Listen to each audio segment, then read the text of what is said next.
Sırası yapacağım ha.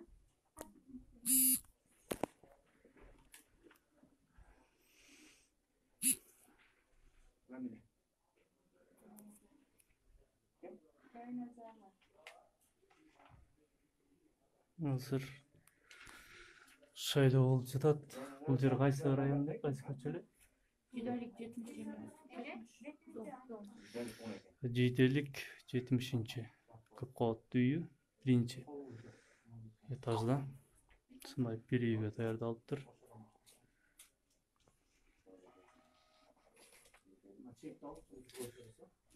Бирок бұл жерде мүмкіншілігі шектелгендер, қартаңдарға даярдалған орына, көчмө орына. Андан кейін өтіп келіп, санитарлық ережелерді сақтап, шайлап өтіп жатышат. Hazır bir suroo жерде әрбір мүмкіншілігі шектелген картаңдардын үйүнө барыш керек болчу, бирок булдумда бир жерге чогултуп жатышыптыр. Азыр чыкканда сурайбыз. Мүмкіншілігі шектелгендер эмес деп дагы айтып жатышат. Азыр чыкканда сурап көрөбүз. Балконго чыгып, өзү жалгыз шайлоодон өтөт экен. Бул да эми эреже алкагында. Сиз кайсыл партиянын мыйзамдуу өкүлүсүзбү? Мыйзамдуу өкүлү. Кайсыл партиянын? Шайлоо кандай болду да? Тартсам болот да сиз? Эже айтсаңыз, азыр бир нерсе сурап алайынчы сизден. Эми карыгандарга же мүмкүнчүлүгү чектелгендерге шайлоо болот да? Сиз дагы ошондойсузбу? Азыр сизди алты саныңыз аман эле көрүп атам да? Мен нема Айта бериң. Бунака сабак беришилер. Жок, бүгүн шайлоо башталып элек да сизге. Сизге шайлоо башталып элек да. Сиз Көп дарынам түшүп кеткенлиги үчүн анака эртеге шайлоого болушкеним мамам жок да, азыр ham келген уже хансырап кеттим. Yozganman. Hani oradan уже ben kalkıp köp yürüyorum ben. Ertege o yerde kütüp kalmaya dediler. Siz girin. Siz gireverin. Pasportunuz var mı?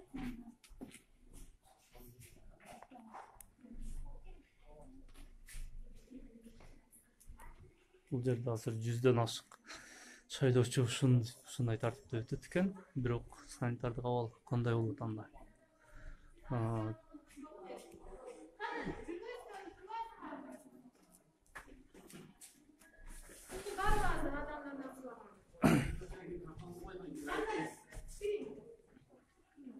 Кайсы мыйзамдын негизинде болуп кеткен?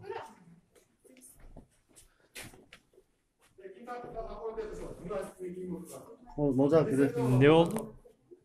Girip tarttan olmayacak. Durtunuz. Ne oldu? Grupan çakır. Ne söyledi tarttas bu yerde? Ruhsat soradınız burayından. Men үйдүн ээсинен сурадым. Бул жерде бул жерде процесс жүрүп шайлоо. Сиз Бул шайлоо процесс 100ден ашык адам бир жерге алып келген канчалык мыйзамдуу? Канчалык мыйзамдуу? Чакыр деме, группаны чакыр. Жашырундуулугун бузуп булар журналисттики не сөйдөн тартып атасыз? Мен кирип урнага кирип тартканым жок. Мен сырттан тартып атам. Кайерден тартып атасыз? Мен ушул жерден тартып атам. Шайлоо ичинде болуп Рухсат турат. сорадыңызбы мына наблюдательдер? Бул жерде үйдүн ээси бар, наблюдательдер Сиз арызданыңыздын үстүнөн Geçmedi sorgan yok. Sen esnadın. не сөйдөн тартып атасыз? үйдүн ээсинен сурадым. Бул жерде үйдө болуп Мен сизге турат. эскерттим. Жашырундуулук бар. Жашырундуулук Кылмыш жаза кодексинин 191 статьясы бар. Ал жерде ар бир шайлоочунун добуш немелерин ишке ашырууда тоскоолдук кыл деген. Эгер кандай видеого тартып жашындырууну чыгарсаңыз ал неме болот? Нарушение мыйзамдын бузуу болот. Азамат мырза, мен урнага барып тартканым жок. Анан Бул жерге барып документ толтурганда барып тартканым жок. Не максатта тартасыз? Мен ушул жерде тартып атам. Не себеп? Себеп дегенде бул жерде канча адам өтүп атат. Шайлоонун эрежеси бузулуп атат. Бул мүмкүнчүлүк чектелгендерге карыгандарга үйүнө барып ар бирин өткөрүп чыгыш керек. Бул жерде 100ден ашык адамды бир жерге топтогондо ким наблюдательдер менен ушу комиссия өткөрүп аткандар менен эмне?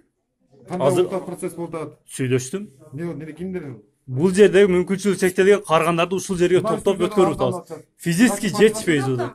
Men bir bol partiyasidan bo'lim. Представительмин. Qarang aka, siz kirib, siz tartib o'tasizda, biz sizni tartishingizga biz mezon chekimda bir balo deb o'tamiz.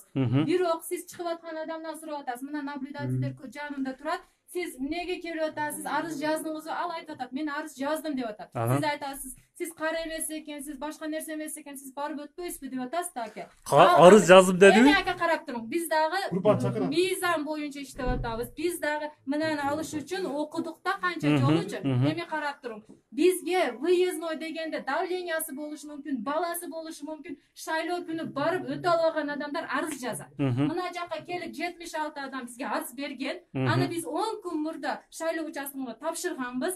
Алар бизге печеттеп, мына списка бар, комиссиянын төрагасында, ал жактагы дагы списка боюнча келип өткөрүп атабыз. Ал майып бар. Кичинекейби, чоңбу, ал бара албай. Атыңыз ким эле? Мен Дилноза. Бара албаса бергим неге чакырып атасың анда? Үйүнө барбайсыңарбы? Жок, үйүнө бизге мындай данко менен сүйлөшүп, ар жакка чыккандан көрө Азыр атыңыз ким эле? Дилноза. Дилноза айым. Азыр Шейтөөдө да болуп атат да, ушундай болуп атат. Бирок алар ар бир үйгө барып урнадан өткөрүп атат. Эми караң ака, бизге данком келдик, айтты биз силерге шарт кылып койдук, жүрүп чыга алатыган адамдарыбызга мына жакта өткөрүп бергиле, мына 5-6 адам турат, азыр биз урна менен чыгып, ошо жай-жайларда алабыз. Бир эле мен эмесмин, бир болду эле эмес. Бардык ана биримдик турат, бүтүн Кыргызстан бардык. Сиз биримдикпи? Ар бир үйдү биз уже кыдырып келдик. Ошондон үйлөрдү келип азыр ушул жерге жеттик да биз. Анан неге көп адам бул жака чогулду да? Эч ким мына бизди көрүп атасызбы? Арабыз канча ашык. Сиз кайсы жактан келдиңиз? Мен Т медиадан. Т медиадан келдиңиз. Так, эмеңиз барбы, көлүктөрүңүз көрсөтүп коюңуз. Так, уруксат сурадыңызбы бияктардан, мына член комиссияда? Тартам. Бул жерде Азамат мырза дагы бир жолу айтайын. Бул жерде шайлоо процессин тарткан укугум бар. Бул биринчиден. Экинчиден бул жер үйдө болуп жатат. Үйдүн ээсинен сурадым, уруксат берди, тарттым. Бул жагы айтты, ээсин көрсөттү, мен Кана ээси? Сиз бирөөнү тарттасыз, өзүңүздүн аша чапканыңызды кымбаттуу эмелериңизде. Мен аша чапканым жок. Аша чап атасыз, Мен аша чапканым жок. Мен сизге дагы бир жолу айттым. Мен уруксат сурап анан тарттым. Үйдүн ээсинен. Кана ким экен? Аты жөнү бар экен. Сиз шайлоо участкасында ким үй экенин билбесеңиз, анда кандай? Мен сизден билгенмин. Билип туруп бул жакка чакыртат мен. Биз кирип туруп укук коргоогандары сизге эмне эсептен тартасыз деп биз сурап атабыз. Неге Биз тартасыз? укугубуз бар шайлоо Укугуңар жок. тарткан. Эгер булардын уруксаты менен, шайлоо комиссиясынын уруксаты менен кирип тартасыз. Эгер ошолор уруксат берсе, Мен ал жака кирип урдаңар тартканым жок. кирип тартканыңызды айтат бул жерге. Аша чаппаңыз аны. Мен аша чапканым жок. Аша чап атасыз. Сырт жака чыгып. Жүрүңүз анда, сыртка чыгып сүйлөшөлү, жүрүңүз. Үйдүн ээсин каяка жөнөтүп жүрдүңөр эң? Урматтуу туугандар, азыр бул жерде шайлоо жүрүп жатат, бирок бир топ эреже бузуу менен болуп жаткандыгын көрүүдөбүз. Анткени мүмкүнчүлүгү чектелгендерди каарыган адамдарды үйүнө барып, ар биринин үйүнө барып шайлоодон өткөрүш керек болчу. Бул жерде бир үйгө киргизип даярдап коюшуптур, ошол бир үйдөн өткөрүп жатат. Бул канчалык деңгээлде мыйзамдуу? Мен БШКнын мүчөлөрүнө, төрагасына кайрылып кетем. Мына ушул маселеге көңүл буруп койсоңор деп. Азыр мен үйдүн ээсинен уруксат сурап, кирип тарттым дагы. Шайлоо процессин тартып атканда мени чыгарып жиберип жатышат. Мен азыр мына чыктым. Бул жер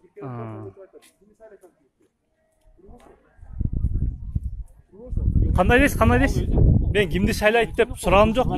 Мен кимди шайладыңыз деп сурабадым. Сиз тартканыңарды көрүп турам. Мен сурадым. Шайлоочулар кирип кетсе, тартасың деме отур. Кимди шайлайсыз деп? Андай шантаж кылбагыла, мен антип сураганым жок. Менде записте бар. Сен жок элең ал жерде. Жок, мен прямойдо ичинде тартып атам. Сиз арыз жаздыңызбы? Сизди мындай жакшы кайлап турасыз го десем, мен арыз жаздым. Давлениям көтөрүлүп кетет, ол бул деди. Анда хорошо дейин деген жокмун. Эмне укум бар? Өзүңүз билем, өзүңүз билсеңиз өзүңүз билесиз. Ал өзүңүз укугу. Неге сурашты? Жок, сиз мындай жазып тура мыйзамда.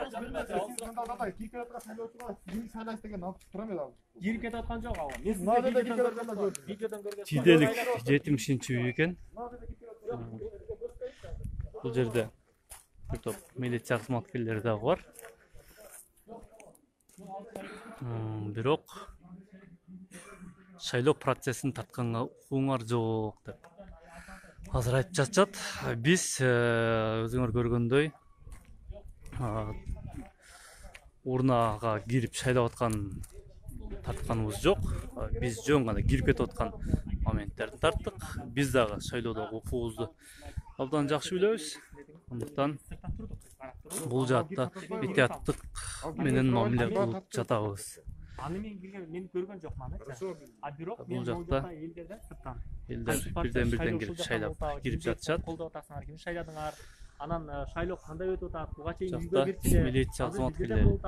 Кандай болот? Сиз жерде келип атканда кайсы партияны шайлайсыз атасыз бирде кирип алыпчы. Ал өзүнүн укугу да кирип аткан жерден. Ал өзүнүн Ал укугу. чочуп бул жерде мүмкүнчүлүктөр бар. Элдер мындай да. Бу жерде туруп алып барысыз. Бул кай жерде дейт. Бул Ош шаары Гиделик деген көчө 70-үй, көп кабаттуу үй. Бул жерде көчмө урна менен мүмкүнчүлүгү чектелгендерге, карыгандарга деп көчмө урна менен шайлоого келишкен, бирок бир жерде бир квартирада шайлоодон өтүп жатат. Бул канчалык мыйзамдуу? Азыр бул эжелер дагы кирип кетип атышат. Бул эжелер каяка кирет азыр? Бул мына биринчи этаждагы квартирада шайлоо жүрүп жатат. Бул эжелер дагы шайлоого кирип жатышат.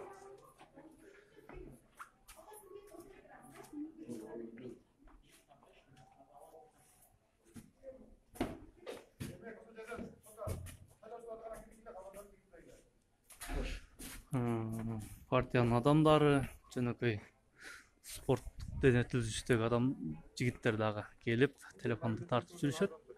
Бетте телефонго тартканы ар бир адамдын өзүнүн укугу.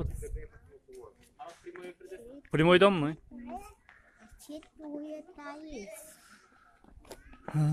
Деп. Эми азыр уруксат беришпеппи? Сенин атайың көрүп чыктыңдар, бул жака келип кандай болду? Бул жерде кимдин уруксаты? Мага уруксаттын кереги жок. Бул жерде үйдүн ээси кирип тарта бер деди, тарттым. Бул жерде БШКнын эч кандай уруксаты жок. Каражаттары кире албай атпайбы бул жака? Ичине кире албай атпайбы? Атайың уруксат сурайсың. Милиция өзү тоскоолдук болуп атат биздин ишибизге ошол. Кандай милиция келип атасың да концерт.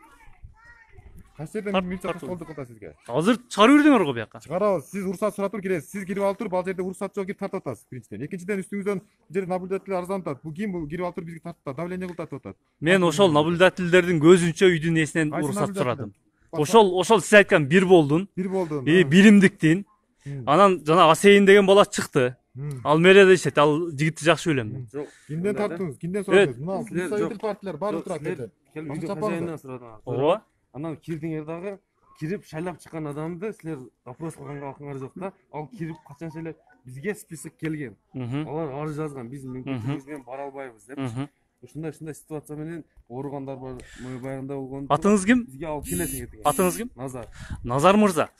Бул киши мен эмне деп сурап атам? Бул ал эжеден мен сурап атам, эже жакшынакай экенсиз. Сиздин мүмкүнчүлүгү чектелгендерге гана же карыгандарга деп айтышты эле. Сиздин эмнеңиз мындай ооруйт дегендей маанде суроо бердим, турабы? Сиз жанында турдуңуз. Ал эже айтты, мен давлениям көтөрүлөт, эртең көпчүлүктө чыдабайм, арыз жазып келдим деди. Анан башка мен не дедим? Эч нерсе дебедимби? Жок. Мындайда шайлоочунун кандай максатта келип, качан шайлап атат, кандай мүмкүнчүлүгү бар? Сиз эмне кандай ооруңуз бар десең укугуңа жок, кемситкенге болбойт атасыз. Жок, мен кемситкеним жок. Сураганга укугум бар мен. Жок, силер кемситип атасыңар. Ал жерде кирип алып сиздин кайерыңыз ооруйт? Сиз эмнеге үчүн келип атасыз деп анын кемчилдигин, ал оорусун силерге баса белгилеп көрсөтүп атасыңар. Андай Жок, болбойт. мен оорусун сиз тартпасызбы? тартып атам. Сиз булардын үстүнөн ал бизге келип Kesим барып боюнча журналист политолог бир бул партиясыда представительмин. Эмнени дешим керек? Сиз кирдиңиз, биз эч ким менен чыр-чатагыбыз жок, интрига чыгарыштагы укугубуз дагы жок, бизге керек эмес. Бирок сиз кирдиңиз, айттыңыз, менден сурабадыңыз. Мен ошол жакта отурам. Үйдө эгесин сурадыңыз, мына дедим. Үйдө эгесинен уруксат алдыңыз, билбейм. Кирдиңиз, анан токтоңуз. Журналист мени угуп туруң биринчи, анан суроо бересиз. Чыгып келип атса сиз сурап атасыз да, сиз кандай сизге ариза жаздыңызбы, сиз денеңиз соо экен, бул жакта майыптар бар экен деп атасыз да, ал туура эмес суроо. Неге? Эми ал адамдын Сиз адамдын мүмкүнчүлүгүн баса белгилеп атасыз. Караң, бул жакта выездной дегени майыптарга, башка нерселерге эмес. Шайлоо күнү бара албаган адамдар арыз жазат өздөрү. Мисалы үчүн давление болушу мүмкүн, балдарын таштап бара алышы мүмкүн ошо күнүчү. Эртеге ошолор арыз жазып биз 10 күн мурда бул жака УШКге тапшырганбыз. Мгм. Ал төрайым бизге печать басып берген, мына жака въездной барат деп. Мгм. Ал жүрөбү, дени сакпы, беременныйбы, ал түшүп өткөн укугу бар. Бул Мгм. көз азиздер үй болгону менен бул жакта бир 30% дени сак адамдар жашайт. Алар дагы өзүнүн жазган укугу бар. Сүйлөп болдуңузбу? Эми сурооңуз келет. Бул жакта бир болдун дагы талапкерлер Дүйшөн Төрөкулов көрүп атат, дагы башкалар көрүп атат. Ушулардын көзүнчө сүйлөп коюңузчу. Азыр менин суроом мындай. Сиз байкоочусузбу же комиссиянын мүчөсүсүзбү? Мен представительмин.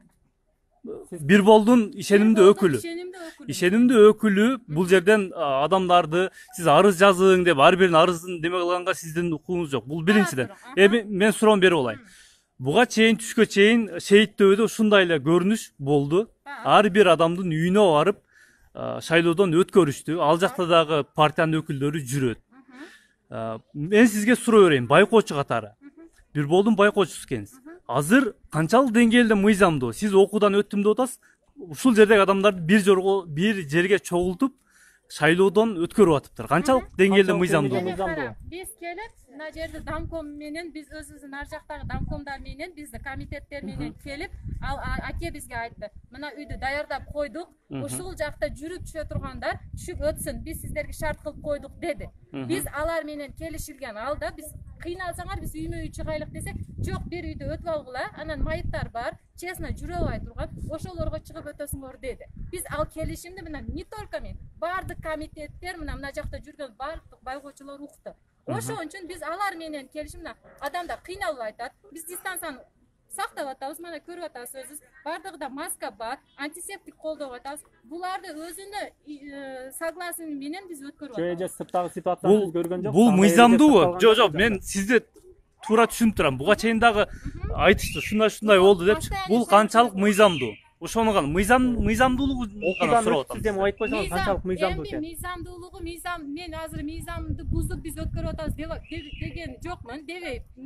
Потому что биз келип, мына сиз келип дагы биз менен сурашып, мен өтө берейинби десеңиз, биз майли тарта бер десек, ал мыйзамдуу болот эле. Туурабы? Сиз мыйзамды буздуңуз биринчи, кирип эч кимден сурабастан, же аты жөнүнү Жок, эже сиз айтып берсеңиз. Биз азыр мыйзам бузуу жок бул жакта. Мына укук коргоо өкүлдөрү бардыгы турат. Бардык партиянын адамы турат. Бул жакта эч кандай мыйзам бузуу болгон жок. Азыр дагы бир суроо эже. Мен буга чейин БШКнын өкүлүнөн сурадым да. Ушул эле суроо шейтtöбөдө дагы чыкты. БШКнын атайын өкүлү бар, Ошто Расул Кадыров деген. Ал киши айтты, БШКнын мүчөлөрүнүн эч кандай уруксаты жок. Уруксат мындай тарткан укугуң бар аларды. Сен ошол шайлоо болуп жаткан үйдөн гана сурап койсоң болду. Анан сен ары жагына кире албайсың. Шайлоо кимди шайлап жатат, не кылып жатат, дагы менин ишигим жок деди. Буга мен сурап алдым. Бул жерде отуруңуздар. Бул жерде мүмкүнчүлүгү чектелген атуулдар жашайт. Бул жерге келип ызычы кылып өзүңөрдү атуулдар. Жок, мен ызычы кылгам жок. Ызычыны силер чыгарып Домдун койдуңар. биягына чыгыңыздар, ал жерде, пожалуйста. Жок, домдон чыгып турабызбы? Бул жерде мүмкүнчүлүк чектелген атуулдар жашайт. Дагы бир жолу айтам, алардын бирде шайлоого келип атышат азыр. Аларды кыйнабашыбыз керек. Пожалуйста, бияка өтүңүздөр, алса жерде бардык кандай суроолоруңуз болсо бере бериңиздер. Бул жерге өтө алыңыздар. Дагы мына үйдөн чыгарды, эми домдун алдынан дагы алып сатылат. Албетте, бул жагыраак деле туруп ала берели. Урматтуу бизди көрүп жаткан көрөрмандар, негизи бул маселеге БШК же болбосо укук коргоо органдары көңүл бурушу керек. Анткени адамдар бир үйгө, бир квартирага кирип эле шайлап чыгып жатышат. Мен өзүм шек санаган адамдардан сурадым. Бул көчмө ордуна мүмкүнчүлүгү чектелген же болбосо шайлоого бара албаган кары картаңдарга гана иштеши керек болчу. Эмне үчүн сиздин эмдеңиз ооруйт деп сураганда, мен арыз жаздым деп айтып жатышат. Бул жерде жашыраак кыздар дагы, келиндер дагы, азыр оронгон жашыраак эле аялдар кирип чыгып атышат. Мен алардын жашын же болбосо мүмкүнчүлүгүн канчалык деңгээлде экенин айта албайм, албетте. Ал жагы суроо, маселе жаратат. Андыктан ушул жагына дагы көңүл буруп коюшу керек.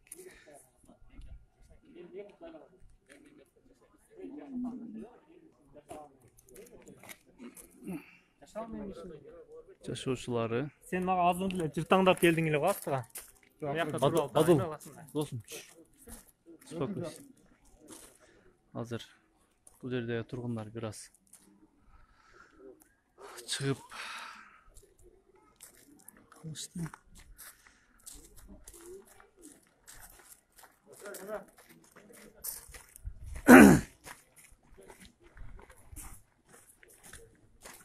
Журналисттерге да бир аз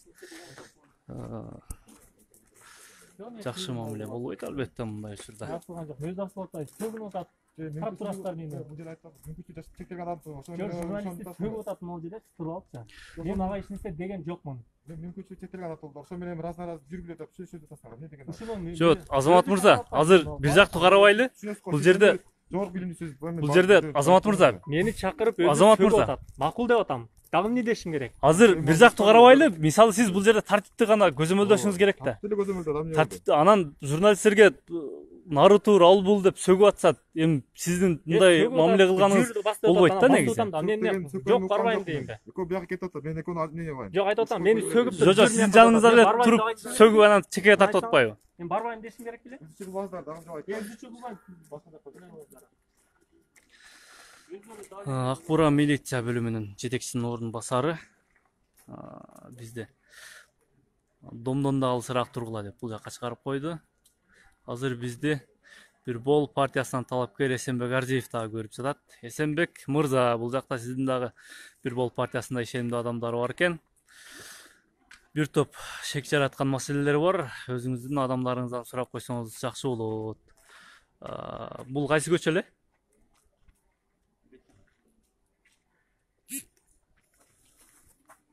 Домдун биринчи этажында мүмкүнчүлүгү чектелген кар картаңдарга болгон выезд бир гана квартирада биринчи этажда эле адамдар кирип чыгып эле болуп жатат.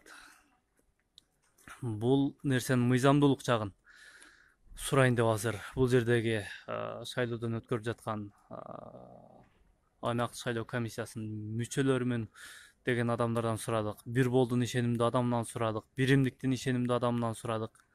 Эч кимиси жооп бере алган жок. Тыңгылыктуу.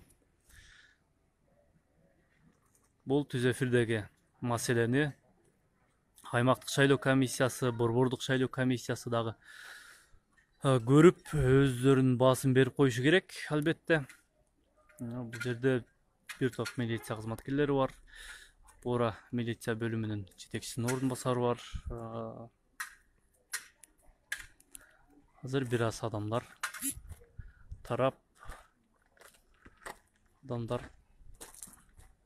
үйлөрүнө кирип кетишти.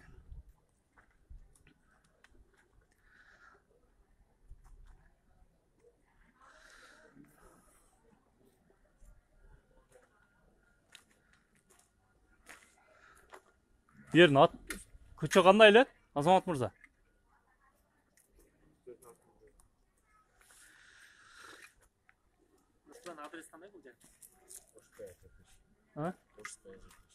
Ошка 70. Көп кабаттуу үйү. Биринчи, экинчи, үчүнчү. Подъезд, биринчи этаж. Сол колдогу биринчи этажда болуп жатат.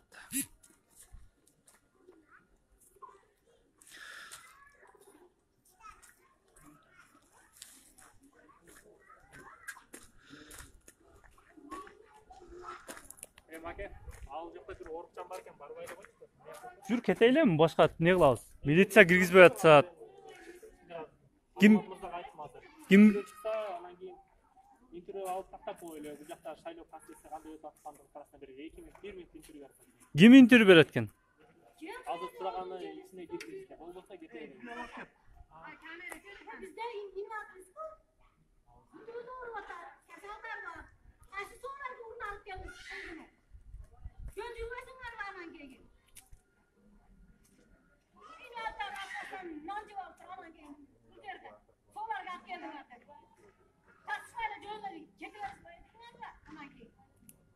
Маалымат берип коеюнбу?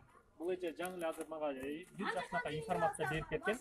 Тиги ичине шайлоо жүрүп жаткан ишинде бир 5 минутта кирди дагы, кайрадан чыгып алып туруп бул жакта шоу жасап атат, узучу жасап чыгарып атат. Азыр мен сизге буну факты катары дагы мен видеодон көргөзө алам сиздерге. Шайлоо процесси эң жакшы жогорку деңгээлде өткөрүлүп жатат. Биз азыр кирип чыктык, шайлап чыктык. Бул жакта тынч, абдан жакшы. Маанайыбыз жакшы. Бизге эң жакшы мүмкүнчүлүк, жакшы удобство түзүлүп атат, жаңы информация берип кеткен. Ичкери кирип эле ушинтип кыйкырып актриса болуп чыгып атат. Эми буга бир нерсе деп жооп бере албайбыз биз. Тандоо өзүңүздөрдө. Азыр кимди күтүп атабыз ушунда?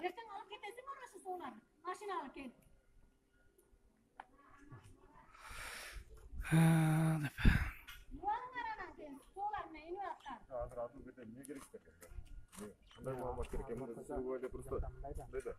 Бала келип туруп, ооба мен айттым жакшы карашы деп туруп, мына балаң келсин дагы, ичинде уктап турат, эге деди. Анан келип алып туруп эле анын ардын келе. Төрага бар, жакачы. Төрага бар. Төрага маалымат берет. Төрага мисалы Азыр бул жерде төрагасын күтүп атабызбы ошондо? ооба. Бул жерде ызычуу салыштын деле, ызычуу болуштун деле кереги жок да. Төрага чыгып жакшы маалымат берип коюш керек эле менин оюмча, журналисттерге шайлоо болуп атат, мындай болуп атат. Бардыгы контролдо, нормада. Төрага айттык, ал ичинде азыр немелерди өткөрүп атат экен. Ал бошоно албайм азыр. Анда кете берели жүр.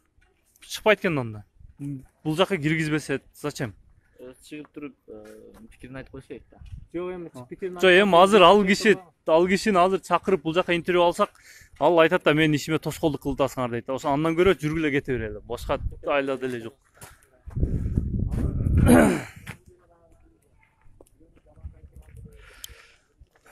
Урматтуу көрөрмандар, мен журналист катары, жөнөкөй жаран катары деле өзүбүздүн милдетибиз деп бул жерге келип тартып, абалды түшүндүрүп, чагылдырып берүүгө аракет кылдык. Эми бул жагын укук коргоо органдары же болбосо шайлоо комиссиясынын мүчөлөрү, атайын өкүлдөрү албетте өздөрүнүн баасын бериш керек дагы, кандайдыр бир өздөрүнүн аракеттерин мыйзам талаасында аткарышы керек. Мен сиздерге бере турган маалыматым мына ушундай. Мен сиздер менен коштошом.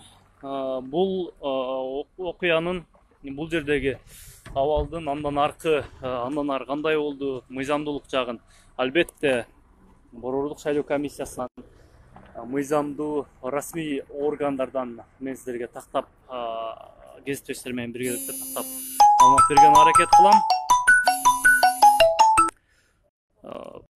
Ал маалыматты бул окуянын акыры эмне менен жыйынтыкталганын, эмне болгонун сиздер Т-Media KG сайтынан көрөсүздөр. Facebook'та дагы Т-Media'нын атайын баракчасы бар, ошол жака катталып коюңуздар. Мындан сырткары YouTube'та дагы ТМЖ телеканалы деп издесеңиздер, дал ушул биздин каналга барып катталасыздар дагы. Биринчи окуяларды биринчилерден болуп көрсөңүздөр болот. Мен сиздер менен коштошом. Андыктан окуянын андан ары өнүгүшү үчүн сиздер Т-Media'нын атайын Т-Media KG сайтынан жана ТМЖ телеканалынан көрсөңүздөр болот.